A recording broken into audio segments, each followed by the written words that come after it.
निश्चितपणाने द्यावा लागतील। तुमचे एक अतिशय चांगलं तरुणांची फळी उभा करण्याचं काम केलेलं आहे।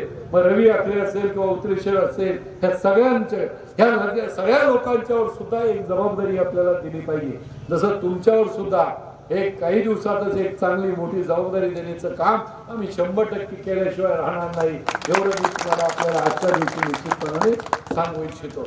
याचबरोबर त्या ठिकाणी रवी वखरे जे आहेत यांना सुद्धा आपण विद्यार्थ्यांची परवानगी घेऊन विद्यार्थी नेत्यांची रवी वखरेवर विद्यार्थ्यांचं पेड बीड हा जो भाग आहे त्याचा प्रमुख म्हणून मी आज या ठिकाणी त्याची घोषणा करतो।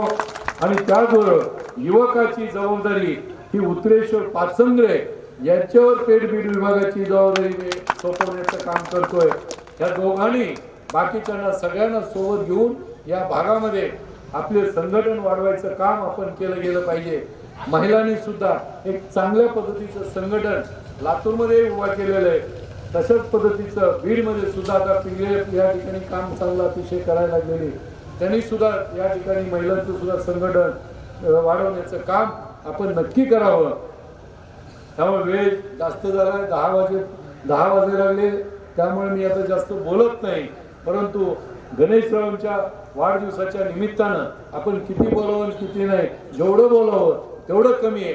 पण मी एक आपल्याला सांगतो, जे शिवसंग्राम मध्ये अलीकडचे चांगले हिरे आपल्याला मिळालेले आहेत, ते जसं मग सुदर्शन असेल, आपलं नारायणराव असतील किंवा आमचं नवनाथ असेल किंवा आमचे आपले ज्येष्ठ नेते आहेत त्याच्यावर आहेत किंवा अनेक लोक सगळे सुभाषराव करत आहेत, तशाच ह्या सगळ्या चांगल्या माणसाच्या मध्ये सगळ्यात चांगली भर गणेशरावचे आमच्या सोबत पडलेले, याचा मला मनापासूनचा आनंद आहे।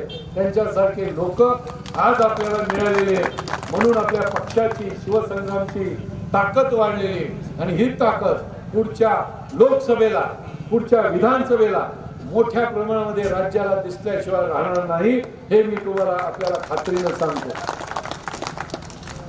मी निवडणुकीच्या अनुषंगाने आज या ठिकाणी जास्त बोलत नाही, पण मला एका चांगल्या कार्यक्रमाला, एक वाढदिवसाच्या कार्यक्रमाला उपस्थित राहता आलं आणि गणेशरावजी सारखा एक चांगला मित्र मला आयुष्यामध्ये संघटनेला तर मिळाला, पण मलाही एक मित्र म्हणून गणेशराव मिळाले, याचा मला मनापासून आनंद आहे।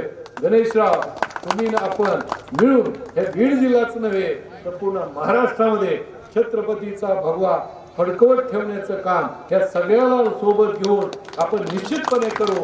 आई भवानी ते कार्य तुमच्या हातून पूर्ण व्हावं, यासाठी उदंड आयुष्य देवो, एवढीच प्रार्थना मी करतो आणि थांबतो। धन्यवाद। जय हिंद, जय महाराष्ट्र।